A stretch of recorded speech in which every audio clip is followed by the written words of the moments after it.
Why fight xenophobia when you can celebrate xenophilia?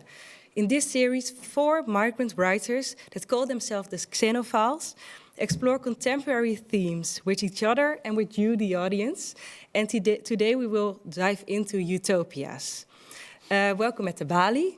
My name is Rogaya Sek and I'm program editor here at the Balie.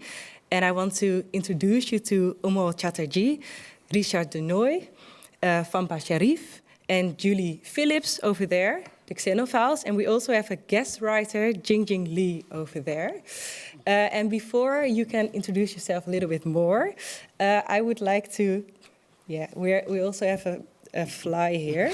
I already noticed. I think he's going to be not my friend this afternoon.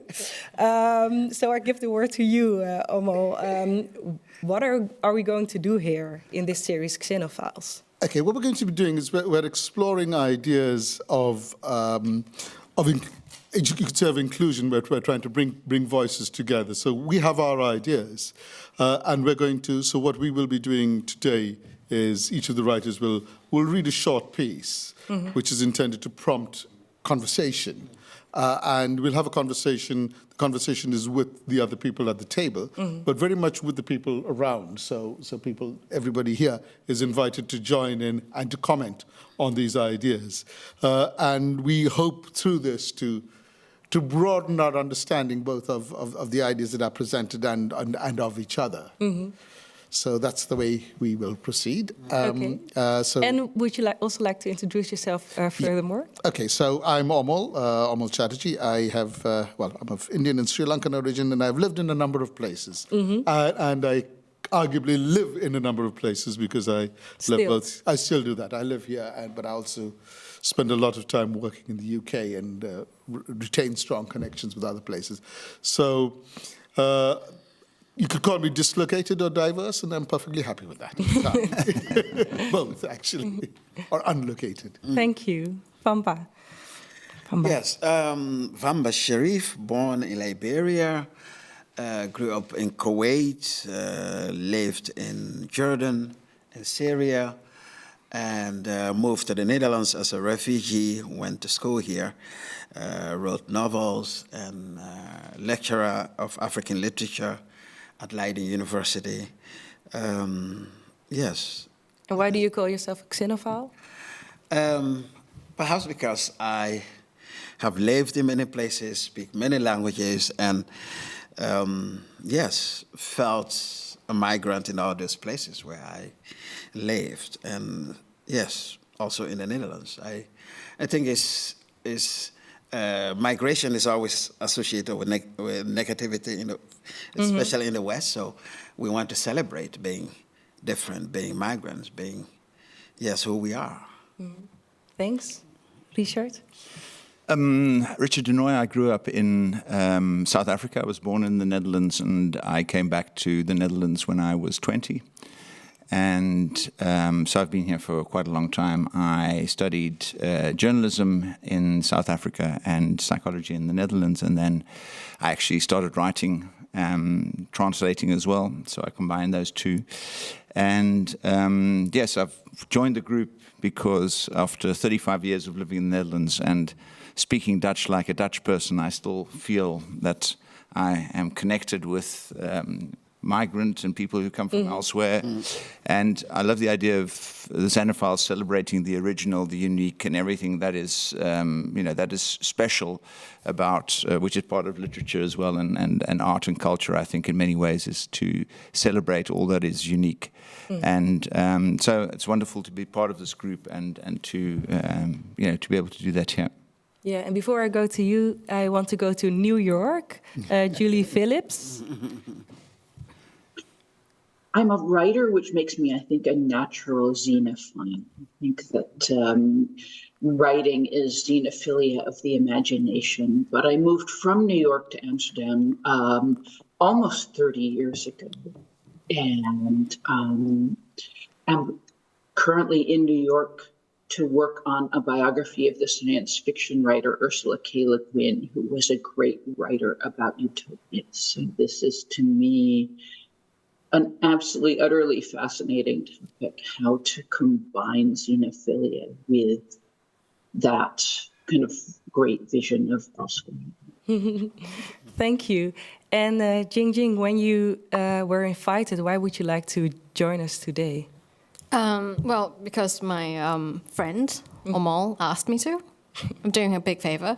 No, I'm not. He's doing me a favor. It's, I think, as foreigners, we both feel that any place we go, we might dangerously feel always like a foreigner. That's the downside of having left a country of birth.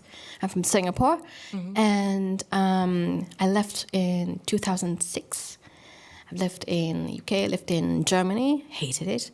But my husband and I have lived here. Oh, we are going to hear why you Yeah, we're coming here. Yeah. My husband and I have lived here for 10 years. And both of us, even though he's Dutch, he also feels like a foreigner because he has lived in so many different places, more than I have. And that's the thing about having left. Sometimes you leave bits of yourself in those countries and you never quite collect yourself back in one piece. It feels like that. Yeah. And I think that's part of how, as a xenophilia, we look outward, not inward, I feel. Beautiful. Yeah. Yeah. Before we are going to you with the first piece, I would like to go to the audience briefly and ask, where do you think of when you think about utopias?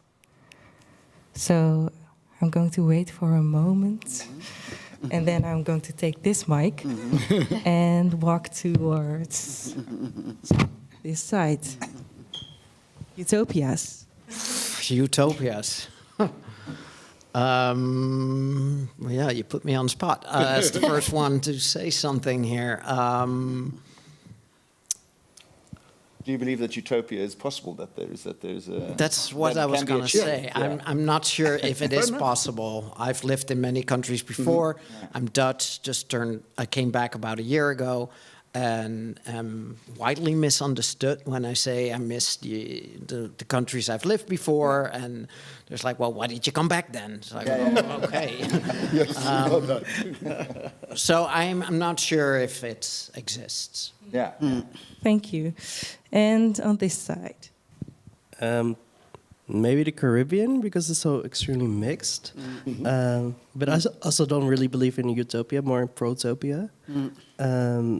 But yeah, I think that the Caribbean has like maybe the easiest path to maybe go there if the alignment is there. But yeah.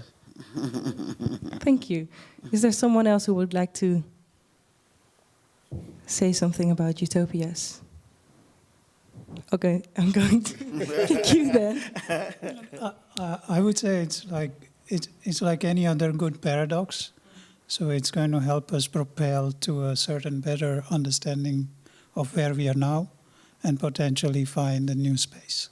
Nice. There's also something we should do today then.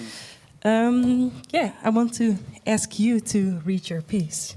Yes, I'd like to introduce it first because, or it doesn't need a long introduction, but when I left South Africa, I had like a sense of going to Amsterdam for me would be the other end of the continuum of a country where there was there was a huge divide between rich and poor, and I was going to a place where I felt that would be completely different. There would be more equality. I had this image of what this place was like.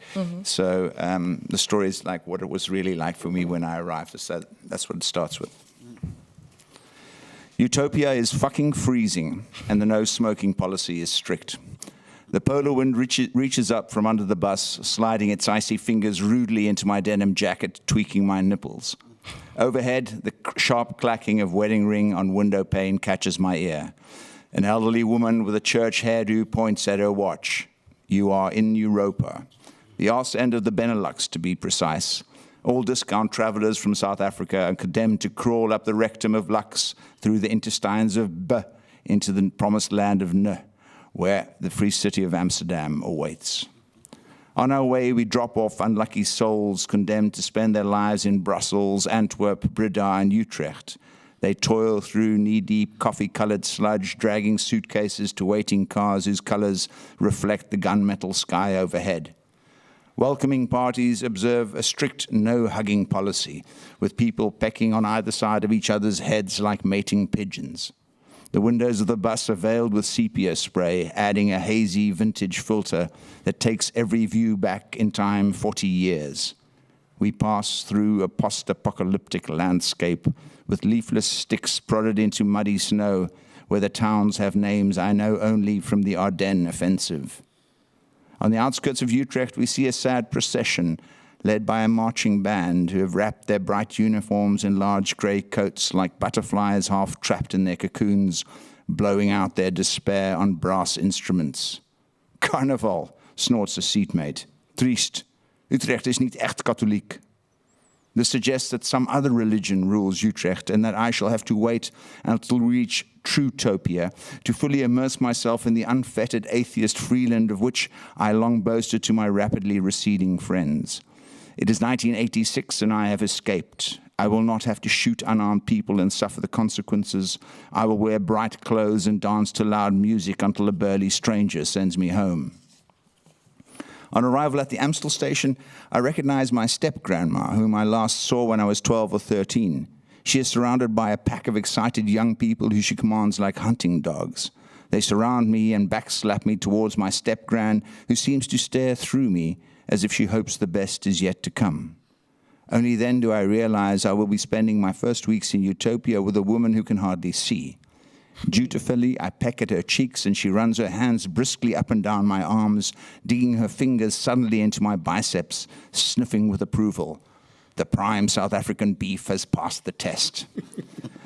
The young Utopians seem obsessed with the weather, raving on about an epic skating race, which is only organized once every 20 years, but will now be held for the second consecutive year. Swallowing my confusion, I make a mental note to improve my utopian so that I can fully embrace the excitement of watching men in tight suits staggering along frozen rivers with knives tied to their feet. The TV is turned on to watch the news, which is all about skating and ice thickness. The sport even seems to have its own language. That's Frisian, says my most helpful cousin, adding that Utopia is a treacherous place to skate because the ice is thin under the bridges. She adds that it is also a bad place to cycle because junkies will steal my bike. Which reminds me, she says, you'll need to get a stripping card. When she sees my quizzical smile, she says, for the tram. The tobacconist is smoking a large cigar. His voice reminds me of my mother's hand-cranked runner bean cutter, dry and juicy all at once, chopping up the language into manageable parts. My cousin hands me my first strippenkaart and explains that you can also get fined for using it incorrectly. Where are you from? Asks the tobacconist. South Africa, I reply. Dat zal wel even wennen zijn. My uncle lived in Bloemfontein. I'm from Johannesburg. He is dead, longkanker. He never buys cigarettes here, te duur. I bought a carton on board, I reply. Meanwhile, my unmathematical mind calculates that I may need a second job to support my habit. On the bright side, neither of those jobs will involve wearing khaki and killing people. That alone makes it all perfect, however cold, strange, expensive, and lonely Utopia might prove to be. Thank you. Thank you.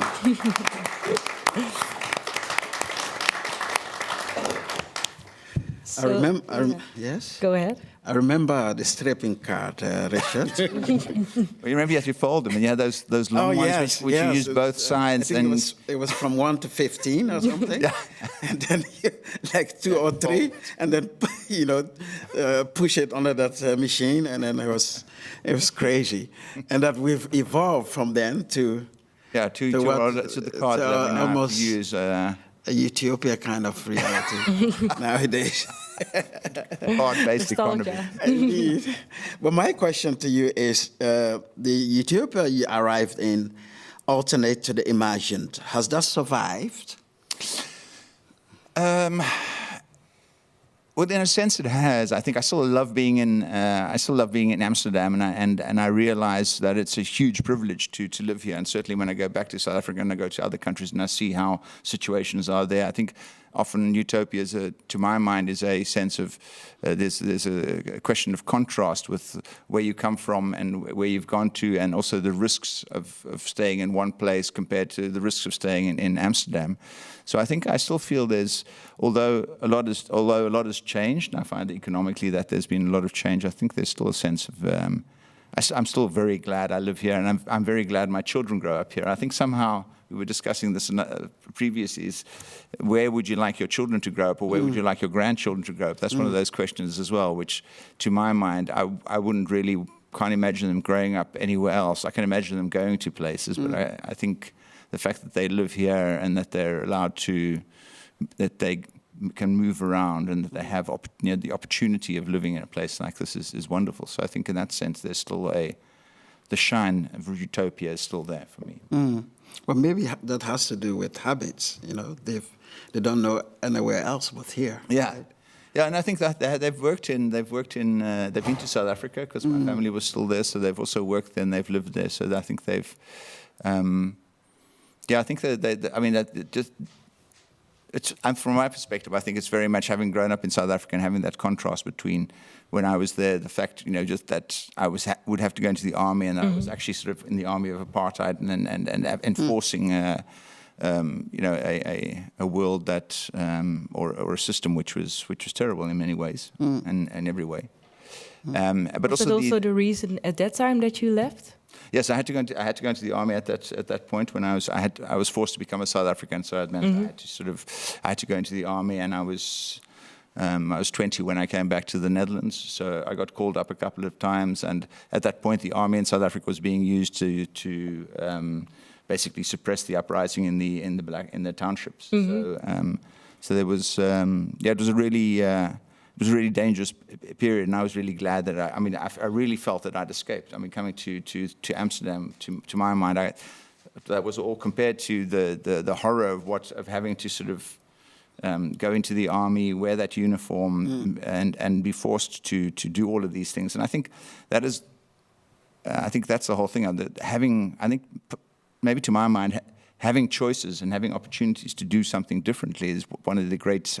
To me, it's sort of like a utopian idea that everyone can choose to live their life as they want to.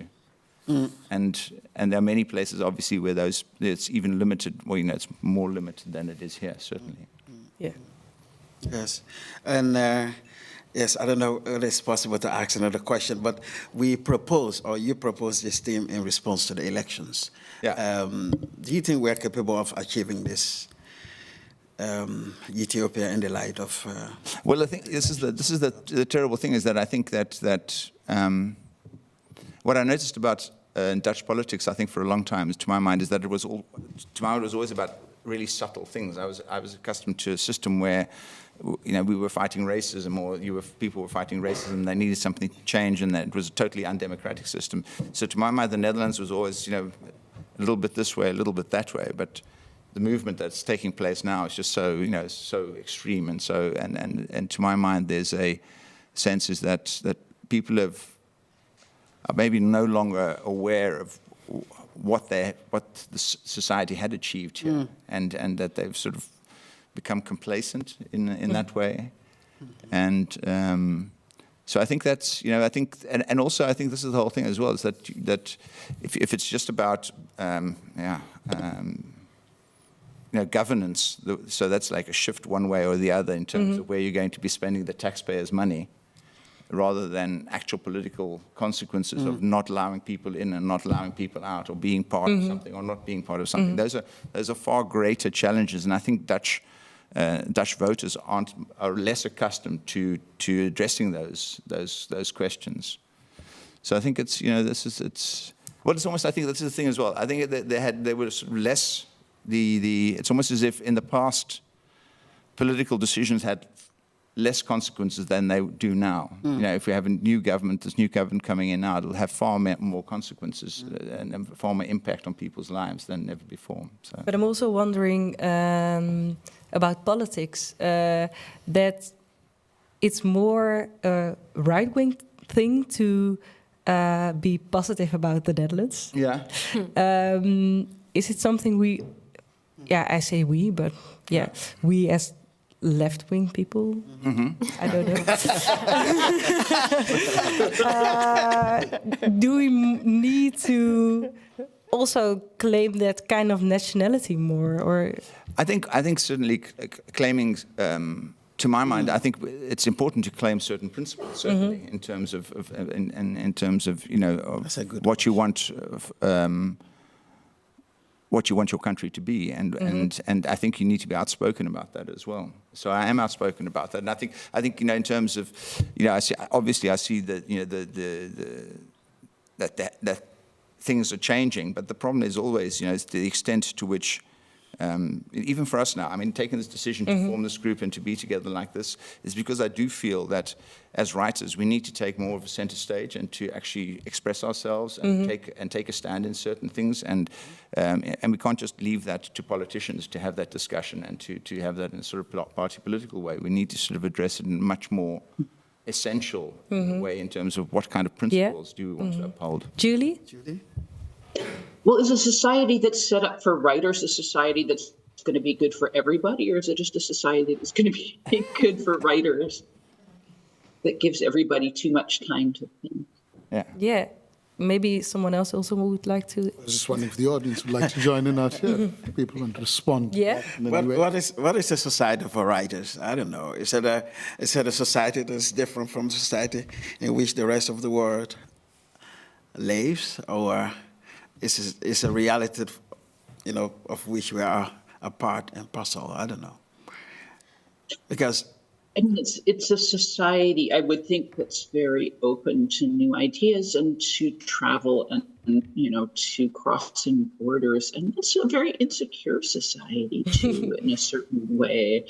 I mean, look how anxious writers are. Do you want to insist that everybody become like us?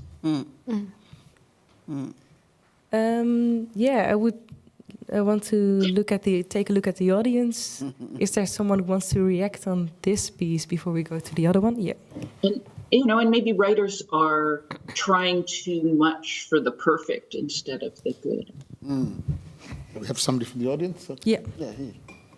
Yes, I just wanted to say, I think I heard you say something about certain people being more open to new ideas. But I'm just curious. I feel like there are a lot of people in the Netherlands that have in their own way reflected on certain ideas, but they've simply rejected those ideas, just like we have rejected certain ideas. So I feel like, would it be more constructive to, instead of implying that we're also open-minded, finding a way to deal with people that have different preferences and still arrive at a satisfying middle? Yeah, exactly. I think that's very true. Someone at the table? I think it's a very... Yeah, but to answer this question? No, not to answer. Oh, you would? No. Okay. Yeah.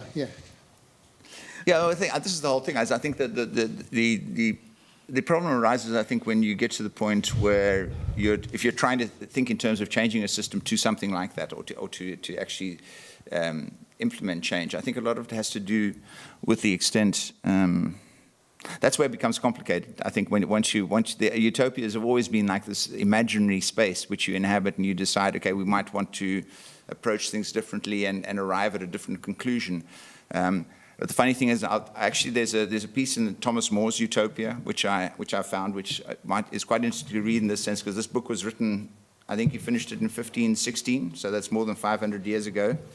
And he says, in fact, when I consider any social system that prevails in the modern world, I can't, so help me God, see it as anything but a conspiracy of the rich to advance their own interests under the pretext of organized society.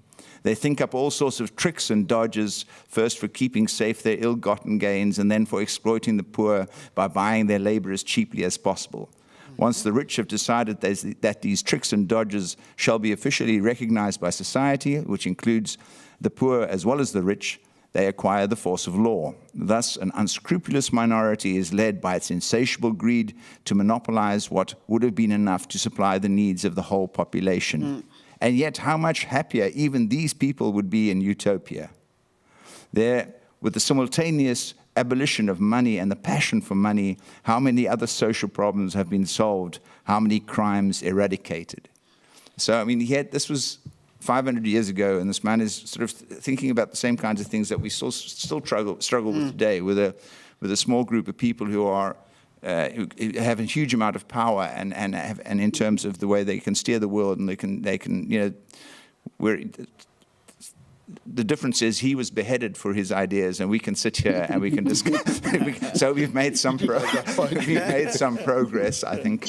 Knock on wood. Yeah. Not yet. Okay, there's also a question here. Yeah, so Richard, you mentioned the politics of the middle, and they're less extreme in terms of the consequences. It's either middle right, middle left coalition. Now we have a very extreme right lead party. Do you think like the politics of the middle have kind of, sent us to sleep more or less? Yeah. And we are like, we don't know what's going to come about with the new politics that we're seeing. Yeah. And so there's kind of a dangerous wait and see attitude, or like what? I'm curious on how you look at that. Well, I think as I experienced it in South Africa as well. So it's quite odd having experienced that people, if you can keep your blinders on for a long time, and you can just keep living your life, because people are sort of preoccupied with what they're doing and that sort of thing, and unless you sort of personally experience what happens to other people, or the disadvantages other people have, you can carry on living that life for a long time in your bubble, as we call it. But I think that shift is also, it does cause a certain amount of complacency, because you think, it all looks the same. It still seems to be working the same way, but it isn't the same maybe for the people at the bottom of the, who are sort of, who you think are getting the support they should be getting, but aren't. And there's been shifts taking place there, just because, it's just a question, I think, you do... help me here, guys.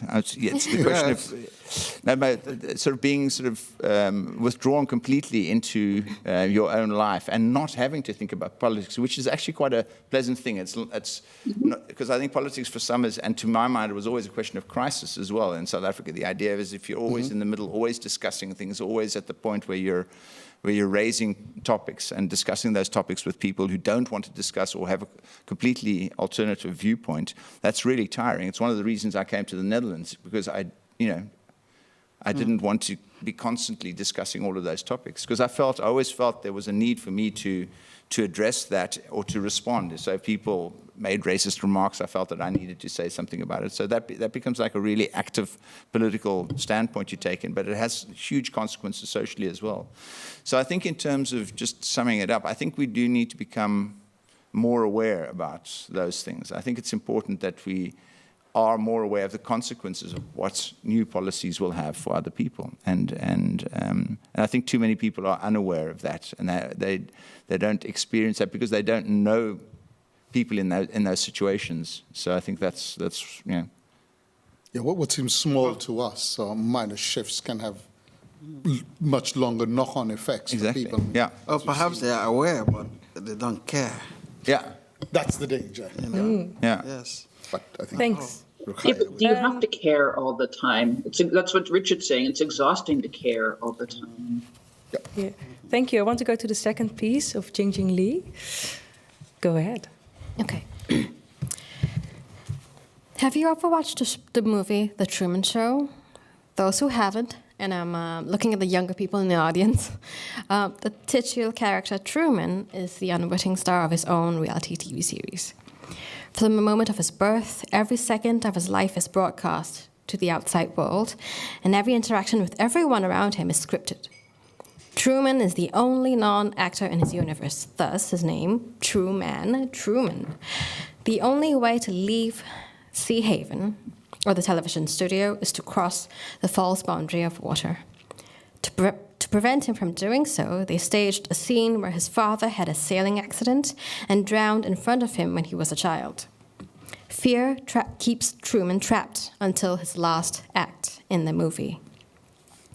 Singapore, where I'm from, feels just like that, except everyone is Truman. The trick that it pulls is that when people do leave, many of them still return believing that Singapore is Utopia. The outside world is scary and unbelievable, and unlivable, and nothing compares to Sea Haven. Growing up there, Singapore, not Sea Haven, I was taught the idea that we were living in Utopia. Adults often told us to be grateful for having been born in a prosperous country, unlike Malaysia and Indonesia with their frequent political scandals and large pockets of poverty. Our daily life reinforced this. Every school day, we had to sing the national anthem and recite the pledge during the elementary assembly period in the morning. Civics lessons taught us that we had our founding father in heaven, Lee Kuan Yew, to thank for our entry into the developed world. Looking from a distance, in time as well as space, it seems clear that the national story has always been to think about Singapore as Utopia. This is one reason why freedom of speech is curtailed in the country, and why it ranks so low in the World Press Freedom Index, 129, between Mexico and Ethiopia. You don't want anyone bursting your bubble, especially not from the inside. Some utopias are daydreamed about or conjured up in books. Some utopias are self-anointed, its story so perfected and woven into statewide education, then drummed so insistently into the heads of children that even at the age of 40, the Pavlov reaction to the Singapore anthem is to start weeping from gratitude. I had a picture, I'm not sure if that could be put up, but it's a picture of a man, a full-grown man, was crying during the National Day parade in Singapore, like tears streaming down. It's really earnest. The next slide, please. Yeah, that one. And I feel bad for using his picture, but it is kind of an example of how ingrained it is. This feeling that we are completely, always, from the moment of birth, in debt to the government, what it's done for us. Then in 2006, I left this seeming utopia for Europe. Then, Singapore was little known outside of Asia. Few people even knew where it was on a map. In Germany, where I was living at the time, I was met with traditional, in-your-face racism. People did not serve me in shops, and they shouted slurs at me on the street. So none of that microaggression stuff. When we moved here and I did encounter microaggression, it was relatively easy for me to brush off. What also helped was that since the late 2000s, Singapore has gained a reputation with its financial sector and is now known as the Switzerland of Asia. When people find out that I'm Singaporean, they openly wonder why I'm here when I could be in a tropical paradise. It's easy to say why I left, because my husband got a job in Europe, but more difficult to articulate why I will not want to return to my country of birth. The lack of freedom of speech, yes. Unfair elections, yes. But those seemed like generalities compared to the way I felt. Then I had a child. I think an epiphany came to me when I was having a meeting with my son's Bajis Hall teacher. It was our second school meeting, and it was a bit tense because my son had only started school five months ago, and he was having a difficult time transitioning. And so his youth told us that he seemed to be doing a lot better. And is sometimes, she said, is sometimes even a little naughty. And she said this last thing with such pride. I only could think somewhere in Singapore, a teacher probably just spontaneously combusted. And that's when I realized what it was, what means a great deal to me, personhood. You are allowed to be your own person here, encouraged to be your own person here. And in my opinion, since utopias cannot exist, it's in the name itself, U is no place, utopia, and self-declared utopias like Singapore are usually dangerous lies, this is the next best thing there is, where voters are taken seriously, yes, even when they do stupid things, as can be seen from the shit show of the elections here, but people are treated more or less like adults, like actual human beings.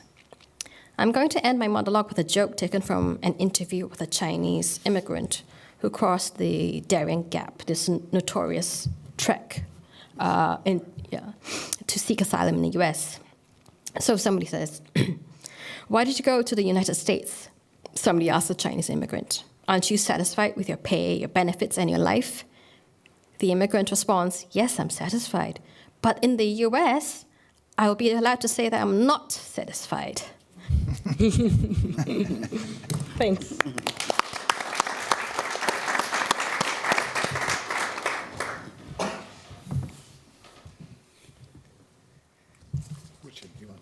Yes. I had prepared a question. Yes. I also have a question. Oh, yes. Yeah. Well, your piece made me think about that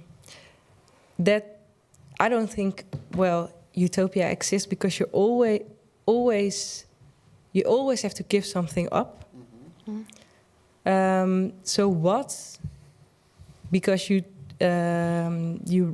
told us a lot about what you gain here in the Netherlands, but what do you have to give up for those values of free speech?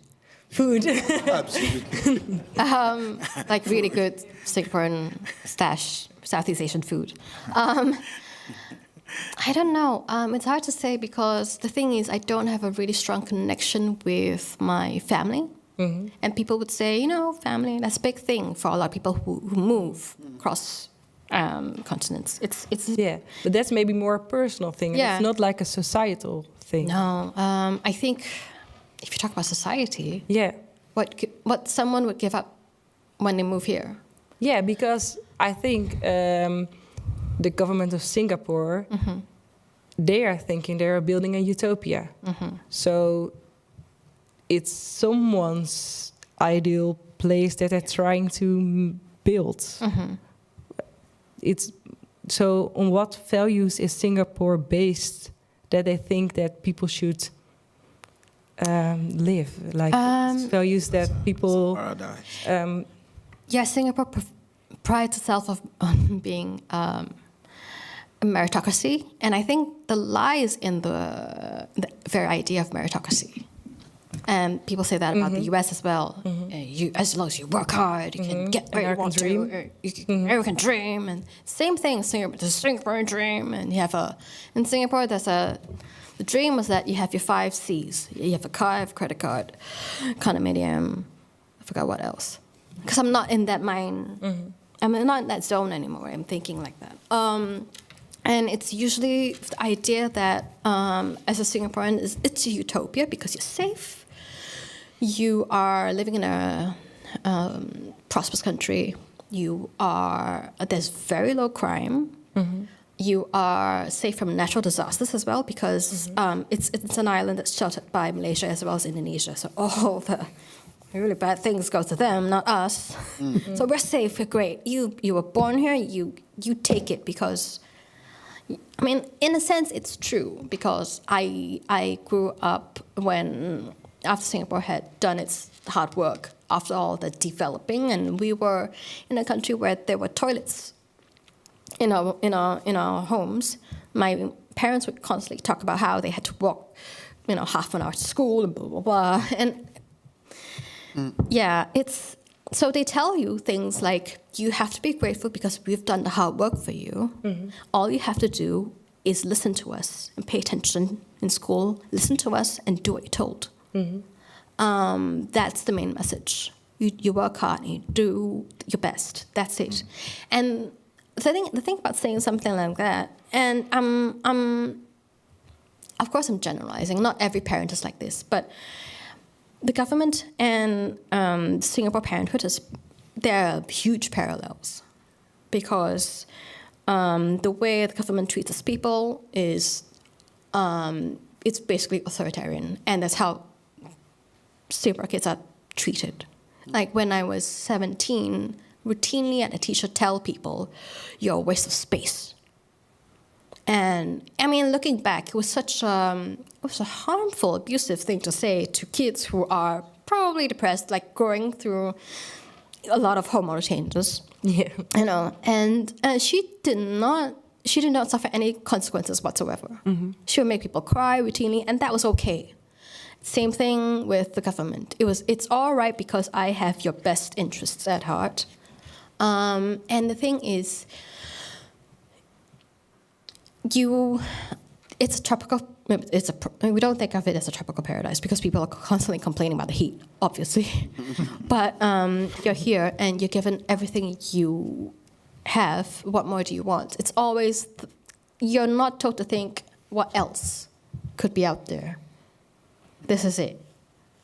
This is what I've done for you. You take Are it there a and lot you of make the people best of it. who think this is it? This is the place? Yeah, I mean, like growing up, we certainly did because it was not. We weren't encouraged to think. That's what the education system is. It's a big shock to me how watching kids grow up here, and my son grew up here, because he is learning things that I did when I was 12. As in, you think for yourself, how do you do this? And I wasn't told to think. I was told to listen and not talk, basically. And it's a big difference in how you feel as a person. You don't feel as a person if somebody tells you not to think. I think that's the biggest difference. I often think that Dutch society is almost the exact opposite of Singaporean society. And in some ways, it's a bad thing, obviously. In some ways, it's a good thing. Yeah. Yeah. Yes, it reminds me of Liberia before the war. The country was in a unique position in Africa as being the first African republic founded by free slaves from the U.S. And as a result, Liberians felt unique. And they had this saying in Liberia, "I born here, I die here." So it means this is the best country in Africa. Others are coming into our country, we are not going else anywhere. Yeah. This sense of uniqueness exists in Liberia. So it was, That's a big point as well, because one of the prime ministers of Singapore, Goh Chok Tong, I think the country was going through an economic crisis. And there were people leaving. The people are always leaving Singapore. It's a small island. You have to leave. Space is tight. And people are leaving, and there was a speech, this annual speech thing, and he called them quitters. People who leave are quitters. These are fair weather Singaporeans, and if you leave instead of helping out, you're quitting. And it's this kind of mafia-like idea. But it's also interesting because it's also that it's when people are trying to build a utopia, seems that there's always an in-group and an out-group. Yeah. Yes. It just reminded me of the great novel by Toni Morrison. It's actually called Paradise. And it's a novel, it tells the story of a settlement, entirely black. I mean, the people who are inhabiting this settlement in the U.S. are all blacks. They are no white.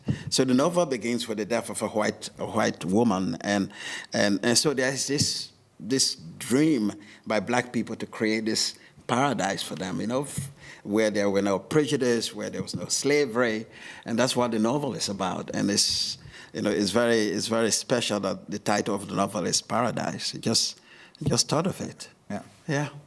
Did the novel also answer the question why it's not possible to create a utopia? Oh yes, because it begins or ends with the death, of someone who didn't look like who didn't look black, who didn't look black, who didn't know the person was white, who died in the novel. So the paradise that's being created begins with a crime, So it's yeah.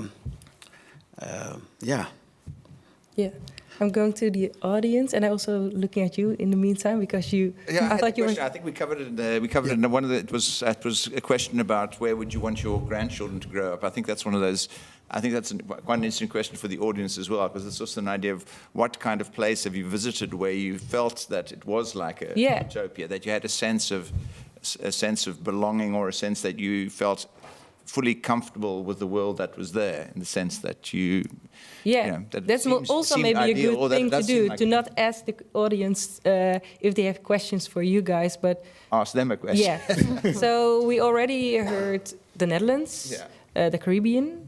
Yeah. Are there other places that you think is like the best place for your children to grow up? Yeah. Okay. Yes, thank you. For me, it's not so much about the country where you are, but the kind of the world that you're trying to create. I mean, you can live in different countries or in the same country and experience the country in a very different way. If you've lived in many different countries, you always feel like, okay, I really like this about this country.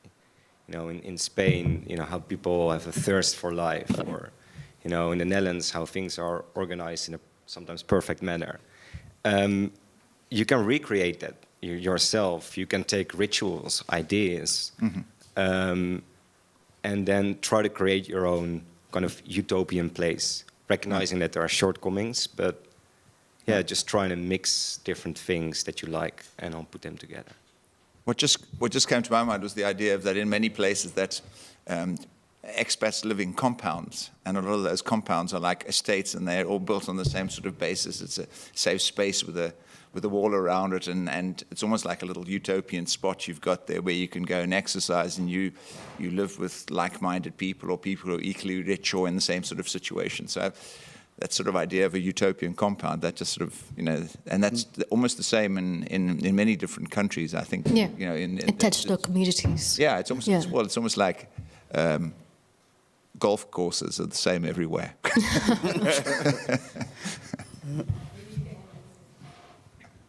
Yeah, I think that's maybe where my question comes up, because I think I struggle a bit with the term of a utopia. Yeah.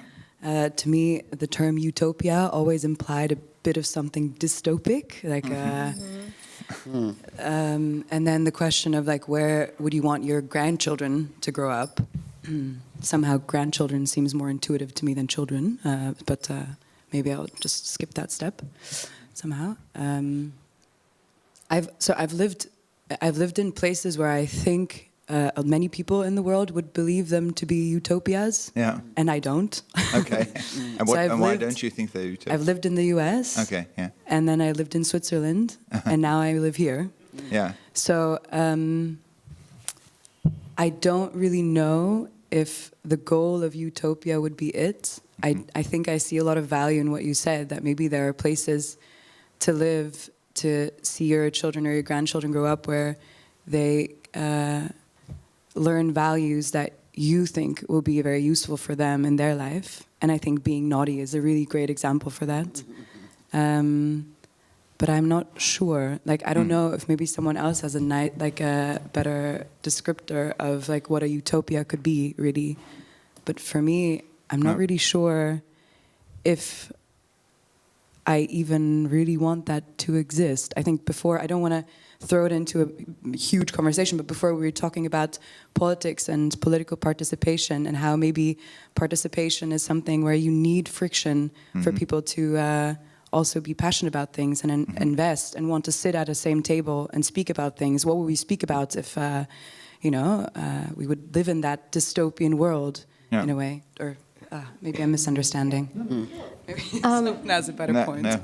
Can I add to that? Because I think what comes to mind when you talk about utopia is, I mean, what you need to establish is this utopia something you can control, as in like an intentional community or commune?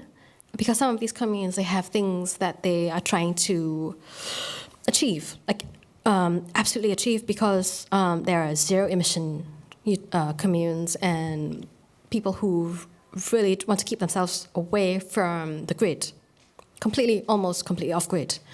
And they managed to achieve this because it's a contained community, and the difference with the rest of the world is we don't really have a say and control in the people we want to keep in and those we want to keep out. Because a utopia can only be achieved, I think, if we can agree on what values to have. No. And if we have people, in the plural, people have a plurality of mores and beliefs and quirks, and people are nuanced things. Beings. And just in my building alone, there is an anti-vaxxer, windmill-hating person, and I really, really dislike him on a personal level. But then I have a friend within the same building who is an absolute gem of a person, She's not fully Dutch. She's not Dutch, but she is naturalized. But she often says to me, he's actually an okay person, despite his belief. I'm like, what do you mean, despite his anti-vaxxing thing? And there will always be people you don't agree with. Mm-hmm. And how do you make a utopia from that? That is absolutely. I think that's the crux of the problem. Mm-hmm. You cannot control. People will believe in the things they want to believe in, and a utopia cannot be achieved unless you're thinking about little intentional communities. So, yeah. Yeah, I think in a sense, I think in many countries, I suppose, with the whole idea of having a constitution where you, there's one question.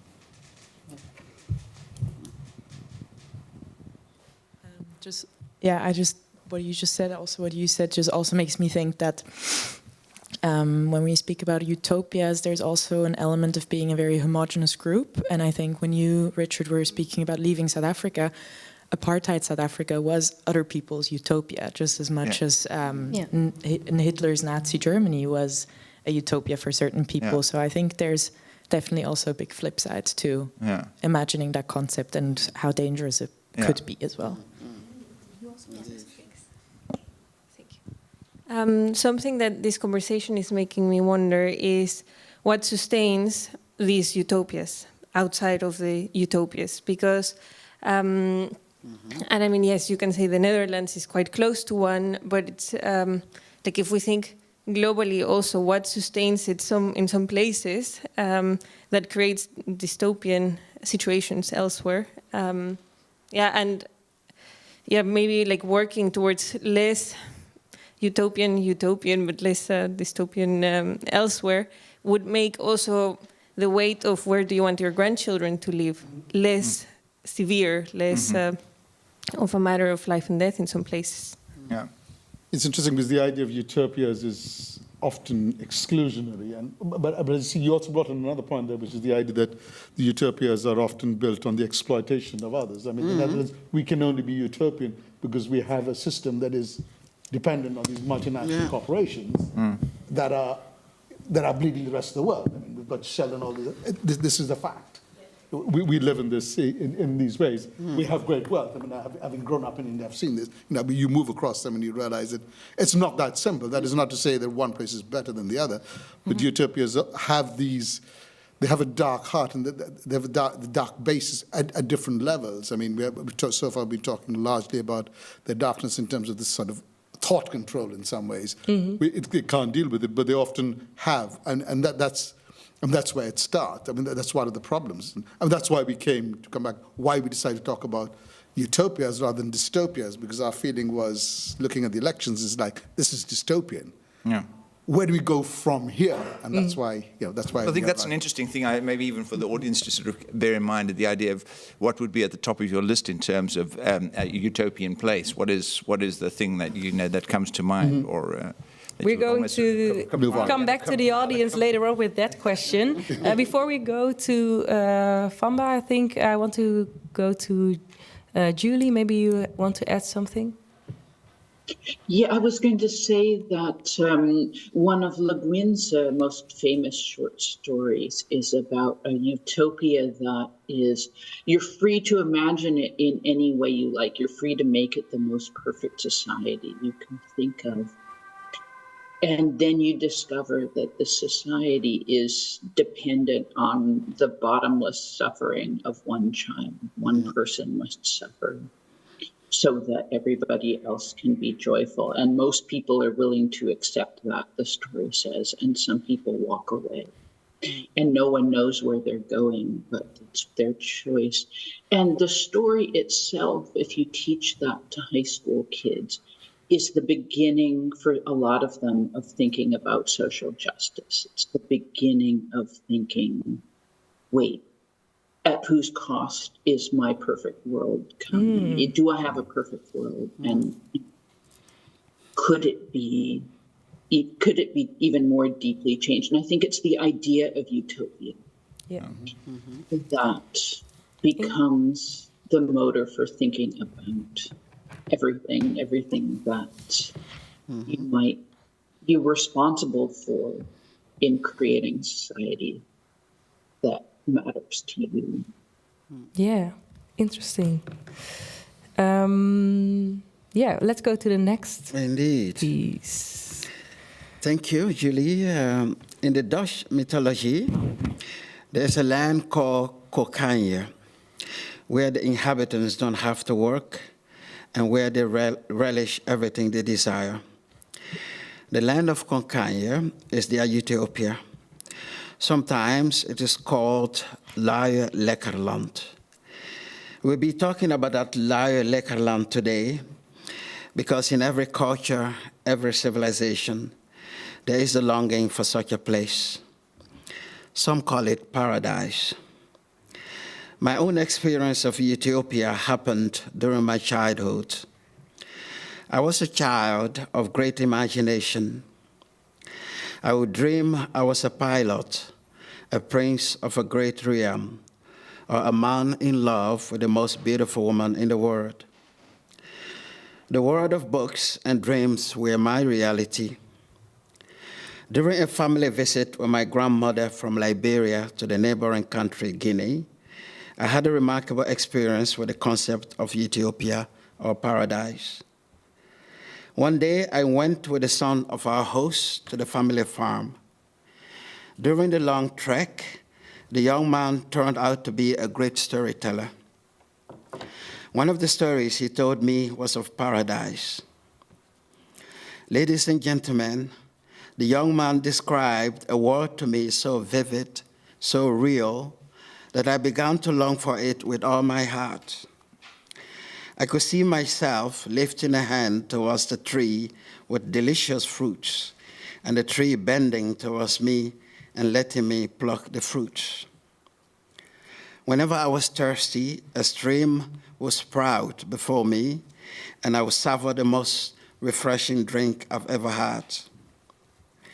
In his description of this perfect place, where there was no crime, no sickness, no migrants, no pain, the young man failed to mention one thing. He failed to mention death, the single obstacle on the way to paradise. That is always what is missing in our longing for Utopia or for paradise, the obstacles that lead to it.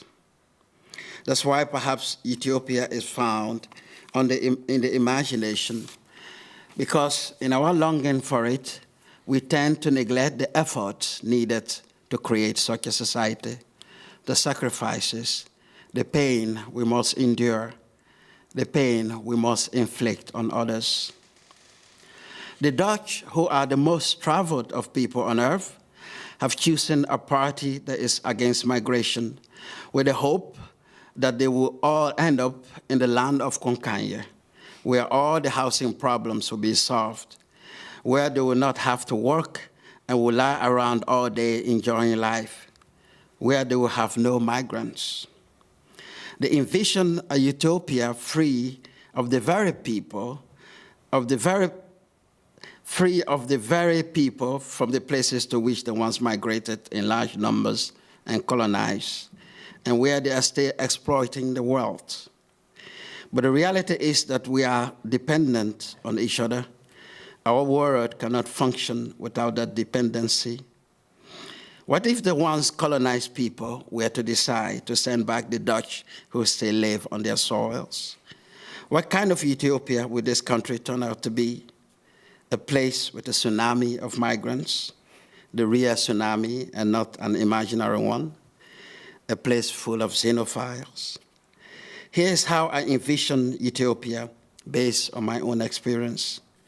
I envision an Utopia where, after Europe has suffered climate crisis, in the words of novelist Abdurrahman Wabiri, Africa will open its borders to the millions who will flee this continent, Europe.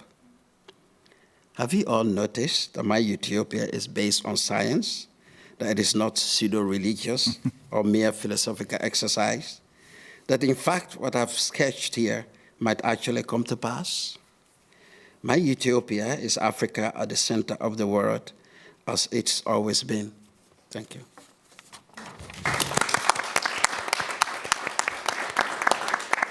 Thank you. Well, I was wondering, what science is your utopia based on? Because I was thinking that in science, it's Africans again who are going to be the lul, zeg maar, of this climate. No, a friend of mine, Abdurrahman Wabiri, wrote this wonderful novel. It's called The United States of Africa, in which, things is going to go wrong in Europe, and people will begin fleeing this part of the continent and going towards Africa as refugees. I think the possibility of that happening is big. I think. So yes, and I mean it wouldn't be the first time. I mean the greatest migrations has always been towards Africa. I mean the first settlement was outside of Africa. People have migrated, and we've been very hospitable. Africa has been very hospitable. So I think that's when I think of Utopia. That's that continent. That's the hope of humanity. And yes, after all, we produce Mandela. So true. We have to grant you that. Yes. So that's my vision. And Utopia is actually just a vision. I'm very critical of it. I will tell you why. I think it's someone wanted to ask a question. I don't know. Then perhaps I'll answer because. I think what moved the Dutch, or some Dutch, to do what they've done is not dystopic. It's actually the longing for Utopia. Yeah. There is this desire that, perhaps if we don't have migrants, our problems will be solved. Yeah. So is this?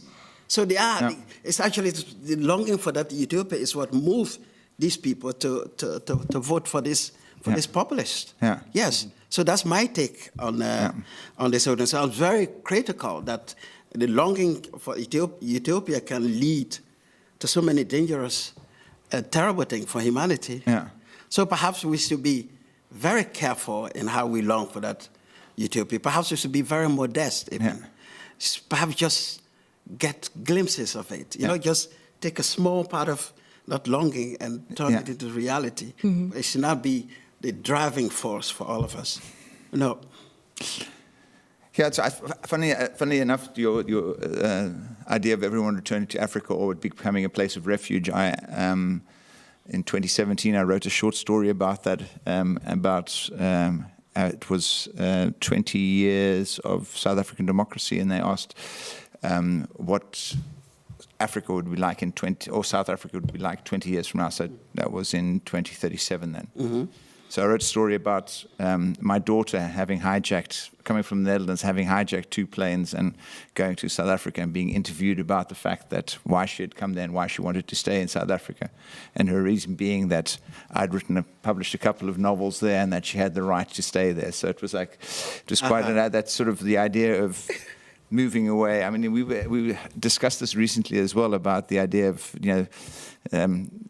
things changing in Europe and then having to make a decision about where you're going to go or what you're going to do if there's war or if there's these are things we're accustomed to not having to contend with.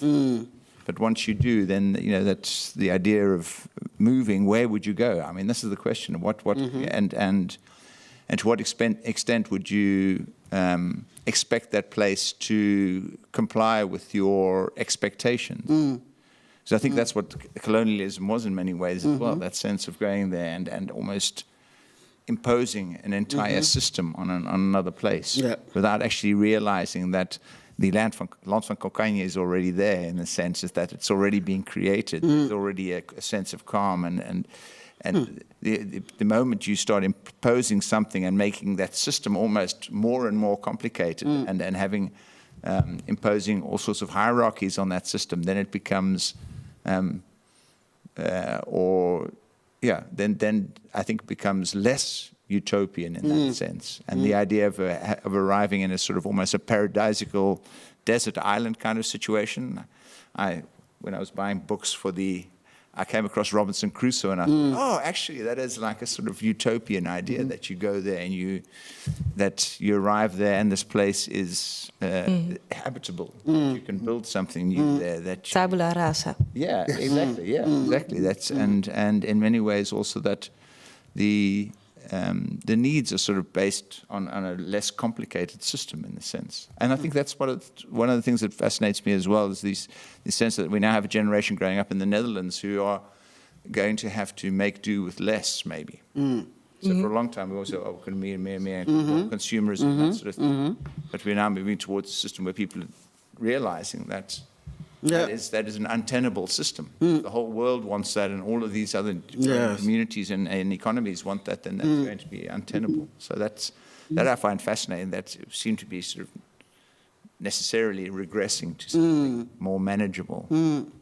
Something strikes me about all this is the idea of, I mean, it's a slightly different take on it, saying that rather than saying it is out there, but recognizing what the problems are, the crises that we have now, and then attempting to move forward from that. And you could argue that the attempts to kind of exclude migrants, etc., is part of that. How do we solve this problem? We don't have them there, but what you're proposing is something slightly different, which is like recognizing crisis and how do we, and creating a vision of another future. Let's use the term utopia for the sake of, since we've chosen that term, but creating a vision of a different, but growing out of the reality of the situation, but a better understanding of our current situation. So we don't come up with simplistic answers like get rid of the migrants and it'll all be okay, which is part of the problem. That merely creates yet another crisis in the system, because it's like we spend our time then trying to exclude somebody rather than actually resolving things. And perhaps utopias can be, or a better future is built on recognizing and pausing to understand the problem, perhaps, and then looking forward. I'm not sure if that makes any sense. I hope it does.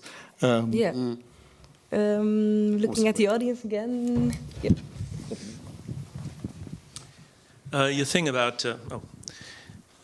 I think in A Day After Tomorrow, that film, because the Gulf Stream stopped, the whole of the northern hemisphere freezes and everybody tries to get into Mexico, and Mexico lets them in. Oh, yes. So that kind of reverse kind of migration imagined. I do wonder if when we talk about utopia, because it's a no place, it's really about the imagination. And I do think I disagree with you about the fact that the migrants are seen as a utopia without migrant. I think what we've seen, whether it's with climate or with migration, they're all dystopias.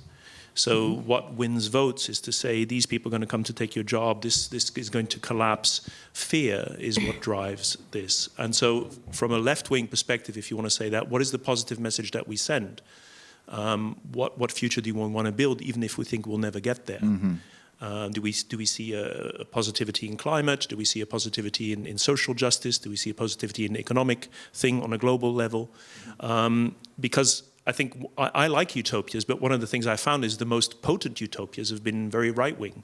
They've been fascist utopias. They've been the futurists in Italy. They like to see the world. They know what kind of buildings they want. They know what kind of clothes they want to wear. Singapore, to a certain extent, I think it might be an example in terms of the uniformity of it. So it's really quite a challenge. How can you be a utopia and knowing that you're never going to get there? That it's always going to be messy and chaotic and just as varied as the people that are here. But I do want to reclaim that capacity for utopian imagination on some level, and it's difficult. It is. Yeah. Do you have a reaction or another question? A reaction? Yeah. Yeah. So. Reclaiming the way how do you reclaim the good intentions without paving the road to hell with them? Because how do you honor those intentions without misusing them, for lack of a better word? Because who am I, the judge, to say what is use and what's misuse? To try to balance. Yeah, thank you, Julie. I also have here an kind of answer or reaction here in the audience. Yes. So I wanted to say, I think I have a very similar idea about that, because at some point I was thinking, that as I understood it, totalitarianism is about a government or a group that has basically absolute control on the culture that is developing and the people that are developing. And I do think that those are the most potent utopias. So it's not that I think that you have to execute people that disagree with you or quickly cast people out, but I do feel that in liberal societies, the principle is to do the opposite. Just focus on money and consumerism, and let people do whatever they want to do and expect them to simply follow your laws and respect your culture. And meanwhile, you keep bringing new people in. Can you explain that last thing furthermore, a little bit more? Can you explain it, the last thing you said, a little bit more? So what I mean is, it's like you, on one hand, you have certain ideals, you have certain priorities, but at the same time, you tell people that they are free to do whatever they want in your society. But then new people come in, large groups keep coming in, and you get these conflicts with old people that have been civilized a particular way and newcomers, and you get these clashes and differences in priorities. And as this is going on and developing, the government and perhaps the cultural leaders or whatever, they keep pretending that everything is fine, everyone is making money, people just need to respect the law, and that's not functional. So I do believe that totalitarian regimes, in that respect, are a lot more on the culture, on the hegemony, trying to cultivate a certain type of citizen, whether they're new or old. Mm-hmm. Yeah, I guess the problem is they're cultivating by eliminating voices. That's the problem. I mean, I do wonder what. I keep thinking about my neighbor. What he will make of this. And the thing is, we are. I mean, to some people, we are part of the problem. And I think the difficulty is in recognizing that those people do have a vote, and you do have to respect that. I mean, I said it with disgust, but you do have to respect that. This is a democracy. I think what they have done really well, Geert Wilders and the other one who's even more vile, is they've tapped into fear. I think fear is really, I mean, coming back to Singapore again, Singapore uses fear as a really big, the whole carrot and stick thing. Fear is a big incentive and motivator. And the politicians here have done is they've tapped into the fear by speaking what they think are the truths that their voters would want to hear, and they have done so without proposing any radical great ideas for them. There's no utopia in the sense that they are not proposing, this is the thing I can do for you if you just vote for me. They're just saying, I know how you feel. That's a big thing. People want to be heard. It's like telling a toddler when they're having a tantrum, I see that you're angry. You're allowed to be angry. And that's a big deal for people, especially people who feel that they've been left out in the cold by this wave of new people, new faces coming in. I think you can also generate the fear. I think that's something we don't recognize because we tend to think the fear is there. But actually, fear is often generated. We create a fear. We will find an enemy of some form, whether the enemy is within or without. And when we do that, because we all instinctively have the potential for fear. Yeah. I would say we have the potential for fear. And what a lot of politicians can do one way or the other, whether it's the external threat or the internal threat, you can do both. I mean, in India, they do both. I mean, traditionally, growing up in India, it was the external threat. It was the threat of Pakistan, which didn't really make any sense because India was far bigger and always far more powerful than Pakistan. And then the current fascist regime, I mean, that's the only way to describe India, Modi and co. They tap into that by, they turn it inward and they build up this idea of the fifth column and saying the Muslims, etc. And if they don't find one, they'll find another. And they slowly expand these circles. But what they're doing is saying, what we deflect, we take the idea of the kind of human's innate capacity for fear, and we find a target. And the target could be outside, it could be inside, and we'll do that. And that allows the development of these kind of increasingly totalitarian or these regimes. Because we need enemies if we're going to have totalitarian regimes, don't we? Yeah, I Maybe think I'm also, wrong. certainly, I think absolutely. certainly a lot of most political systems are based on the idea that of gaining political power and retaining political power, and that's part of the thing. That's one of the things why I find these conversations so interesting, and also why I'm very much in favour of that imagining of us taking that imagining world and the principles that we feel are important enough to talk about and taking that out into the real world and sharing that with more people, instead of it being a party political thing, which is often about power and who's in and having to respect democracy and having to respect the fact that is to actually engage more with people, engage with people from different cultures, actually sort of actively, because I think by sharing that and sharing space with each other and talking with each other, and it becomes there's so much to be gained from that, in the sense that. To my mind, that would be a far more the fact that that we have. This is almost like a utopian group in that sense, that you manage to bring people together who are willing to discuss these things and are willing to think about these things. I think in that sense, to my mind, is I think that is a far more positive impulse than the political side of things, which is often all too often is very much about gaining power and imposing that on others. Yeah. Yeah, let's go to the next piece. Is it Julie or Omo? Julie, I think, is next.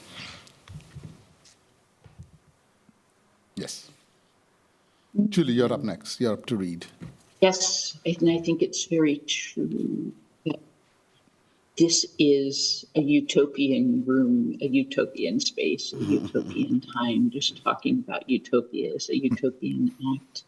Because one characteristic of utopia is that you can't live there alone. It's not a solitary paradise. Another one is that you can't live there at all.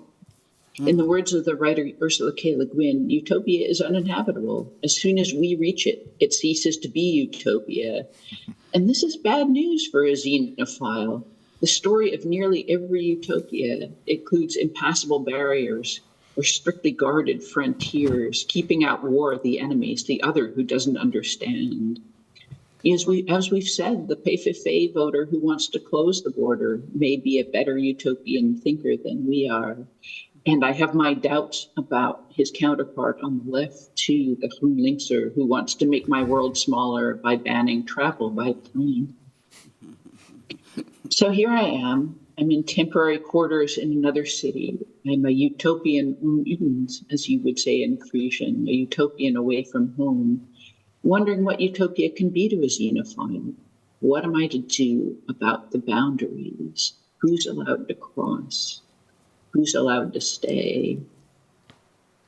Like Jing, I came to Amsterdam from the wrong utopia to the right one. I was a depressed 20-something. I was living in a New York that wasn't as glamorous in real life as it is in the movies. And my utopia was to run off with my Dutch boyfriend and leave what he didn't like behind. And I knew perfectly well that the new place would have its own realities, and so it proved.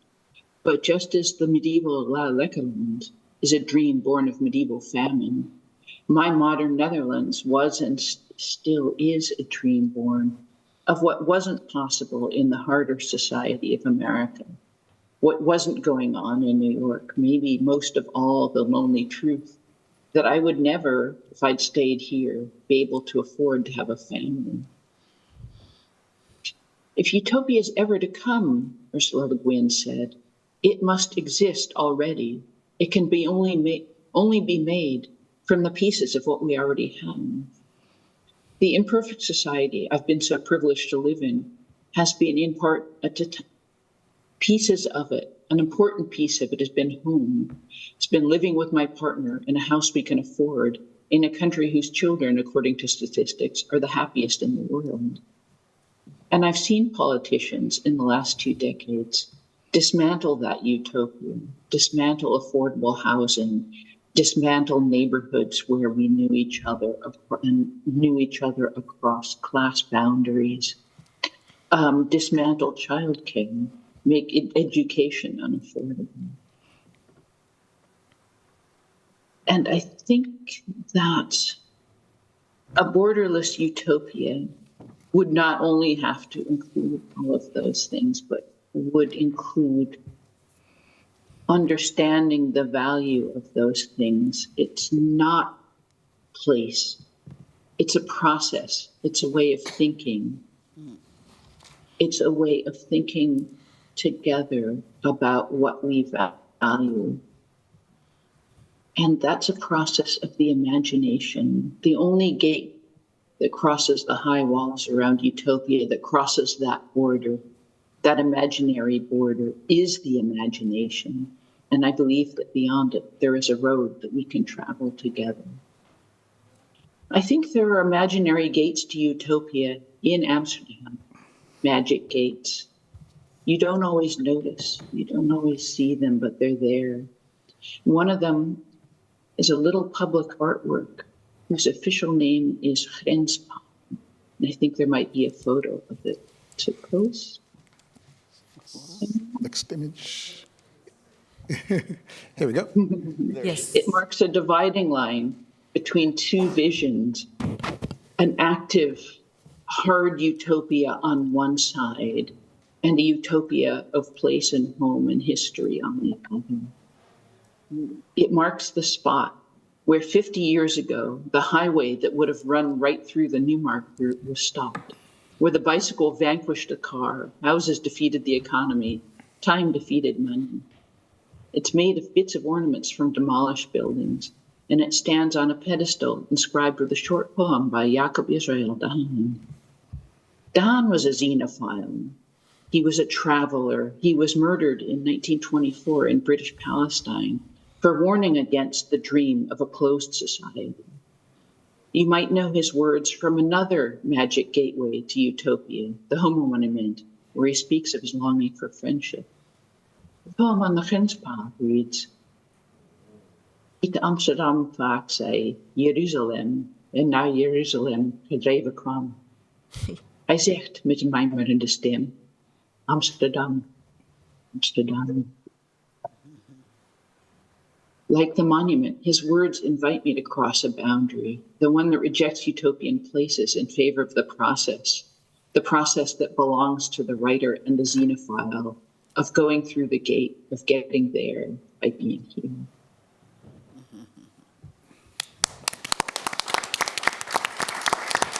Wow. Thank you. Straight to the heart, and yet so far away you are. Yeah, that poem always makes me cry, which is how I know it's a magic spot. Yeah.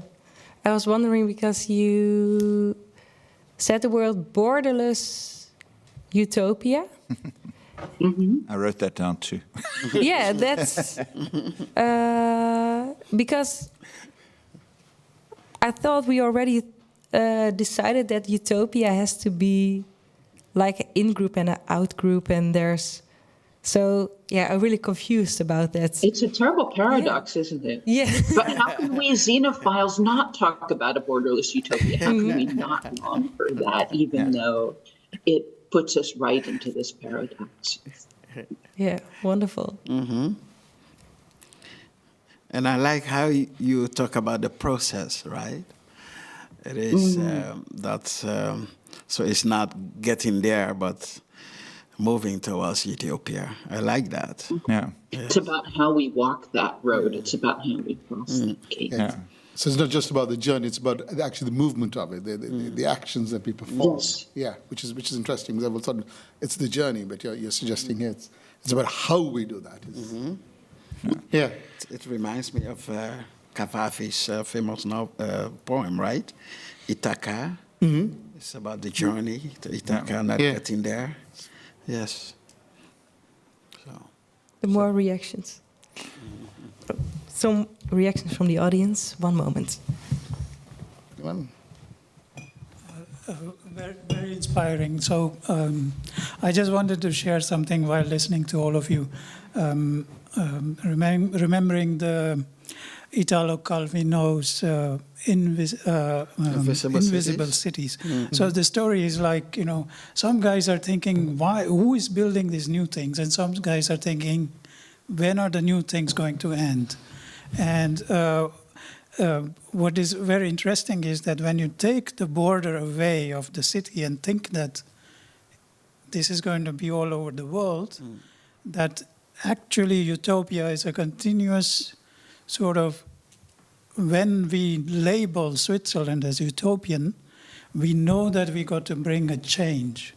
So it's actually telling you to stir the pot. So it's continuously building. I think that can be labeled as utopia, but if you put a border, you will be in trouble. So if you remove the border, beautiful. Thank you. Thank you so much. On behalf of the time, I want to go to the last piece. Oh, yeah. It's me, I guess. Oh, sorry. Sentence. One sentence, okay. One moment, please. Yeah, sure. Yeah, I think it's really nice you mentioned the Ithaca poem, because I actually remember the last sentence of it. I really like this poem, and it's been accompanying me for a while. I can't do the exact wording, but basically what they say is, just remember that when you finally get back to Ithaca after your journey, don't be disappointed if Ithaca cannot give you what you have been striving for, but just remember that it already has given you all that it can. And basically what it did is it sent you on the journey to strive for what you are going back to. I think it's a really, really nice... It is beautiful. Thank you so much. Let's go to Amal. Right. Okay, Utopia. In my mind, this follows on from things we've been saying, I think. In my mind, Utopia has always been something beyond the horizon, to be aspired to by others, not me, because it requires more optimism than I have, or perhaps less pessimism. At the same time, I may not be as glass empty as I pretend to be. There's also a streak that keeps me going, an almost positive one, I must admit. Growing up in India, I heard multiple versions of what might be termed utopia, as we've heard the term paradise before. Concepts of heaven. There was the Christian, as brought up Christian. A little dull for me, standing around singing praises to a rather undemocratic deity. There was the Buddhist, calm, permanent, present, yet absent, a bit too abstract for me. There was the Hindu, complicated and engaging as the world of mortals that we lived in, but also thus too familiar, just too messy. What they all shared, though, was the absence of pain and suffering, which the story of the Buddha always comes to mind out here. We'll set that aside. Of existence without the imperfections that prompted a poem that was very popular, which well known, which Vamba remembers too. Tagore's poem. I'm going to read extracts from it here rather than the whole one. Where the mind is without fear, this was repeated, often recited in India, where in the public spaces, but in churches and all, in temples, wherever, where the mind is without fear and the head is held high, where knowledge is free, where the world has not been broken up into fragments by narrow domestic walls, where words come out from the depth of truth, where tireless striving stretches its arm towards perfection, where the mind is led forward by thee into that ever-widening thought and action, into that heaven of freedom. My father led my country away. It's slightly maudlin in English. It sounds a lot better in Bengali. It's a lot more powerful. Okay. But I'm not going to even try to read it in Bengali. I'll let that pass. Knowing the flaws of India on so many levels, on every really, I mean, India is deeply, deeply flawed, we knew that there was much to do. And recently, with the temple, just a couple of days, inaugurated on the grounds of a destroyed mosque just a few days ago, there is even more to do. It's going backwards, to put it bluntly. But that was and is the point of that incantation, that some treated as a prayer, while others, to whom I relate better then and now, they treat it as a call to doing something, to action. Because in that, they are my kind of utopians, because I've always preferred action, however small, to prayer.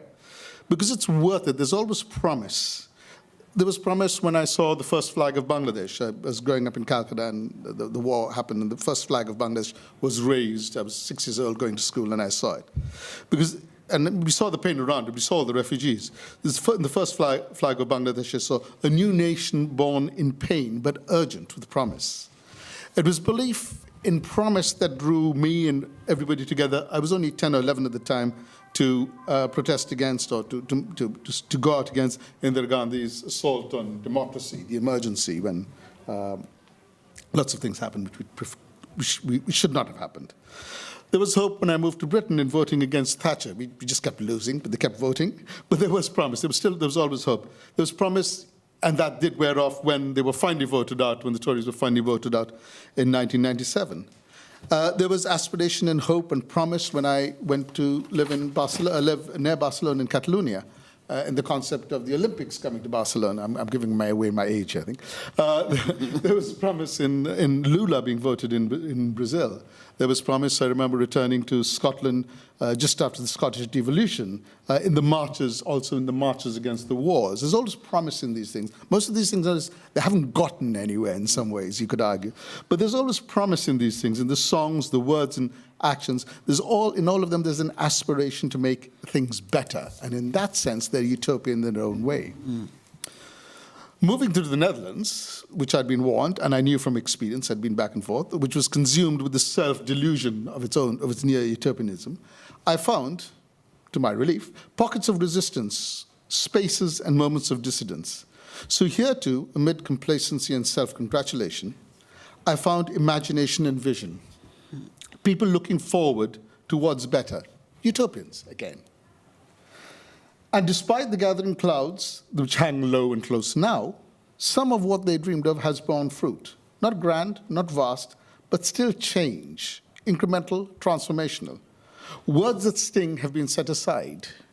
We no longer use them. Racist imagery has grown at least defensive. Yes, they live on, but their days are increasingly numbered. So there is hope. There is the real possibility. And here too, in moments like this, when people gather in solidarity, we are varied, diverse in our opinions too, in our ideas too, but all utopian in our desire to find, in our finding of, in being here, of a common ground, in our desire to move forward. While believing that utopia has been achieved is at best innocence, at worst denial or delusion, vision, aspiration, action to make the world better, that, for me, is utopian. So borrowing, perhaps misquoting in some ways Dylan Thomas here, do not go gentle into that good night. Old age should burn and rave at the close of day. Rage, rage against the dying of the light.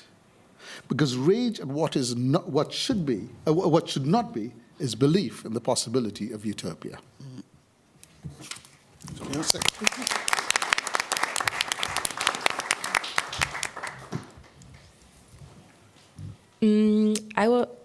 I thought, also because what you said, that it's actually dangerous to go to keep searching for a utopia. But I think you are saying the opposite. Yeah, I think I am, because I'm saying I don't believe in utopia, but I believe in the search for utopia, and that's what I've learned. It's this idea that we need to move forward. And different people have it differently, and it is that, I mean, it ties in with ideas that have been coming out already. And what seems to me, what we share is this idea that we want better, and we can do better, and we've proved it over and over again. And for me, you could call it just I don't really call myself an optimist, but you could call it is a form of optimism. But utopianism and optimism perhaps are merging in some ways out here, and so it is worth striving. You cannot give up. You cannot give up. I don't know how you do. Yeah. And here at the table, do you agree, or do you think also the search can be dangerous? No, I think it's an aspiration, right? Your Utopia is aspirational. Yes. So it's, yes. It is not to be achieved. Yes, yes. Well, I mean, I approach it very differently. I mean, looking at the elections, because that's what inspired this team. Yeah. And I believe that people voted because they thought this would bring us closer to that utopia we're dreaming of, that place without all these peoples and problems. And, so I'm pessimistic in that regard, but by nature I'm very optimistic. And yes, but if utopia is aspirational, then I'm all for it. Yes, because we can achieve aspects of it. I mean, yeah.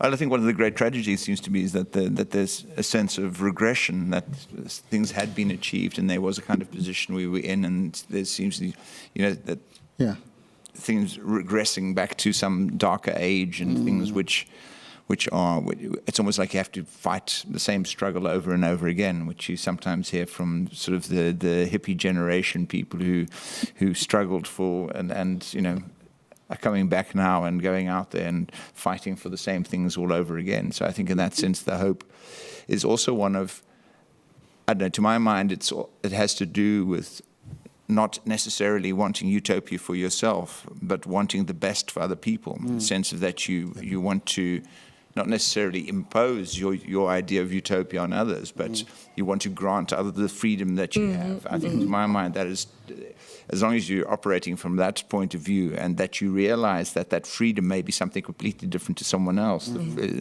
is also the freedom to not accept what you're offering, or the freedom to offer a contentious alternative. I think it's part of that.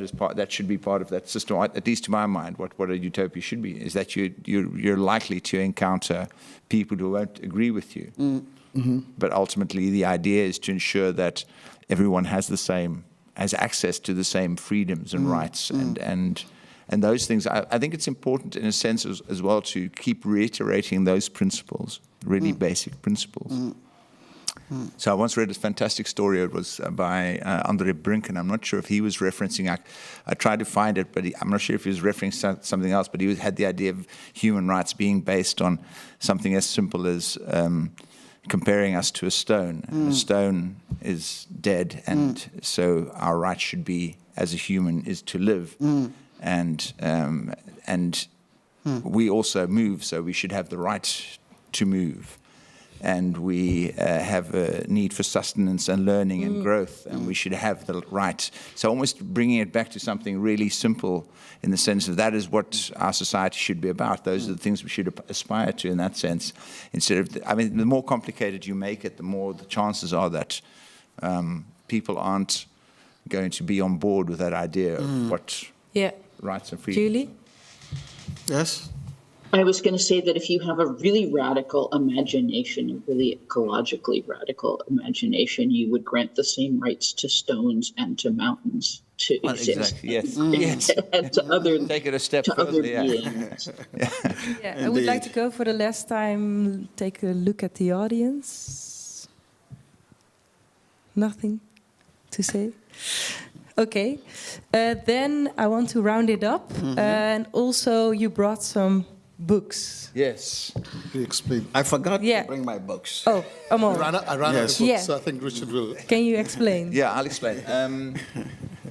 Basically what I did, it was a bit strange last time we were together, is that to have an event with writers but not have any books there. Yes. And so I went out and I tried to find sort of second-hand books, and I also bought this lovely little, I was actually amazed because I thought it would be a much bigger, larger book.